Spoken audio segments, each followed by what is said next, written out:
You've been chasing the wrong thing your entire life.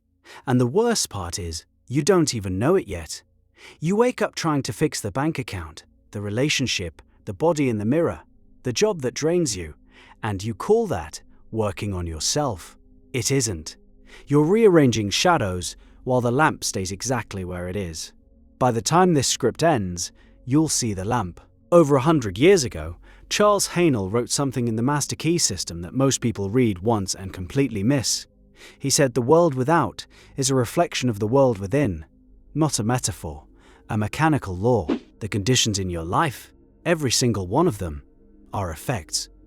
And you've been spending your whole life trying to edit the effects while leaving the cause untouched.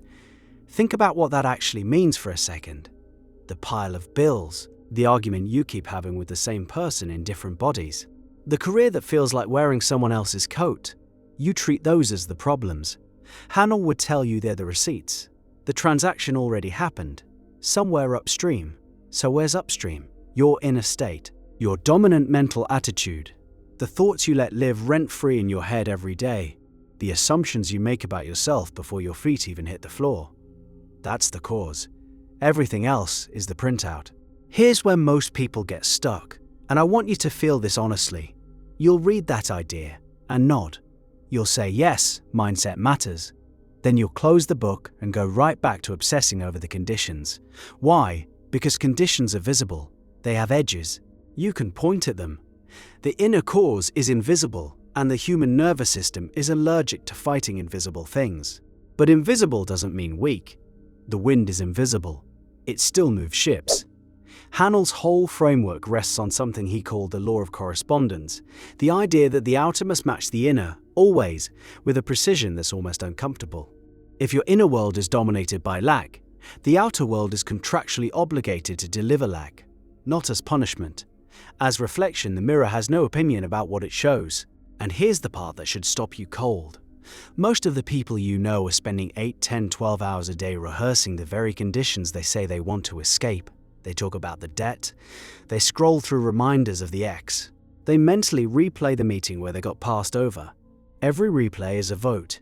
Every vote shows up in the mirror. So why does anyone do this? Why would a rational person spend their entire mental life nourishing the exact state they're trying to leave? Because the conditions feel more real than the cause. That's the whole trap. In one sentence, you believe the outer world is solid and the inner world is just noise. Daydreaming. Imagination. Something children do before life teaches them better. Haanel says you have it backwards. The inner world is the only place where causes exist. The outer is downstream. And until you reverse that hierarchy in your own felt sense, not as a clever idea, as a lived conviction, you will keep trying to push water uphill for the rest of your life. Let me show you what this looks like in practice. Take someone who wants more money, the conditions approach. Get a second job, cut expenses, hustle harder, optimize the spreadsheet. None of that is wrong, by the way, but notice what's been completely skipped. The inner state of the person doing all that hustling is still the inner state of someone who believes money is scarce, hard to get, and likely to disappear. So even if the numbers move, the experience doesn't. They make more, they feel the same, they get the promotion, and within 3 months it feels normal again. And the lack feeling has just attached itself to a bigger number. That's the mirror doing its job. The inner state didn't change, so the outer experience can't. It's a closed system. Now take the same person, working from cause. They still work, they still earn, but underneath all of it, they're doing the harder thing. They're rebuilding the inner picture of who they are in relation to money. Not affirmations whispered through gritted teeth, actual reconstruction. They sit with the feeling of being someone for whom money flows, and they sit with it until it stops feeling like a lie. They catch themselves rehearsing scarcity, and they stop mid-thought. They guard the inner room like it's the only thing that matters. Because, according to Haanel, it is. You'll notice I haven't promised you that this is easy. It isn't. This is where the depth lives, and why most modern spiritual content lies to you. They sell you the idea that you just have to believe and the universe delivers. Haanel said something far more demanding. He said concentration, sustained disciplined attention, the ability to hold a mental image without flinching, while every condition in your visible life screams that the image is delusional. That's the actual work. And it's brutal. A critic would push back here. They'd say, this is just denial dressed up in spiritual language. You're telling people to ignore reality. Fair challenge. Worth answering directly. The distinction is this. You're not denying the condition. The bill is real. The breakup happened. The body is the body. What you're refusing to do is feed the condition with your inner life. You handle the bill. You don't marry it. You don't make it your identity. The condition gets your hands, it doesn't get your imagination. That's the line. And it's a fine one. Most people cross it 100 times before breakfast. Here's something I want you to sit with. The reason your goals keep slipping isn't that you lack discipline, willpower, or the right system. It's that you keep building cathedrals on a foundation of sand. You set the goal. You make the plan. You execute for a few weeks. And then the inner state, the one you never touched, slowly, quietly drags everything back to where it was. Because the inner state is the gravitational center. Goals can't escape it. Plans can't escape it. Only a new inner state can.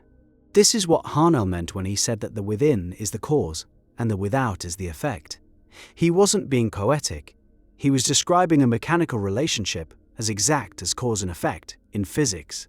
So what do you actually do? You start guarding the inner room. That's the work. You become aware of what's playing in there.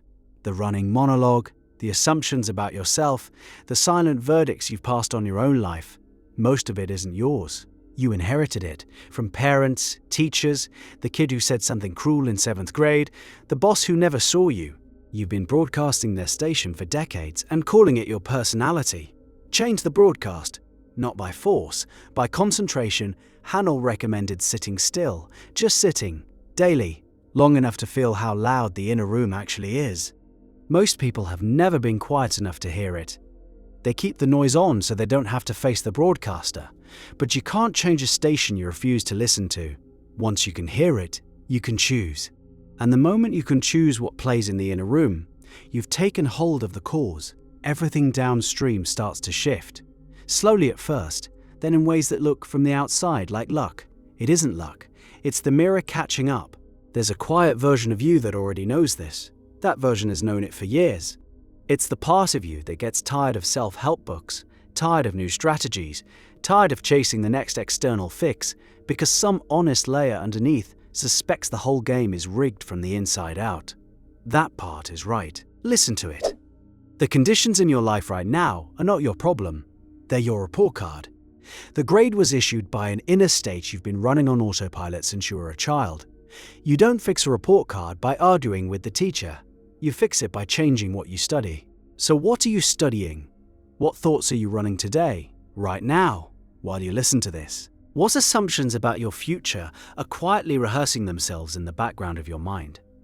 What identity are you reinforcing every time you describe yourself to a friend, every time you explain why something can't work, every time you predict your own disappointment before it arrives?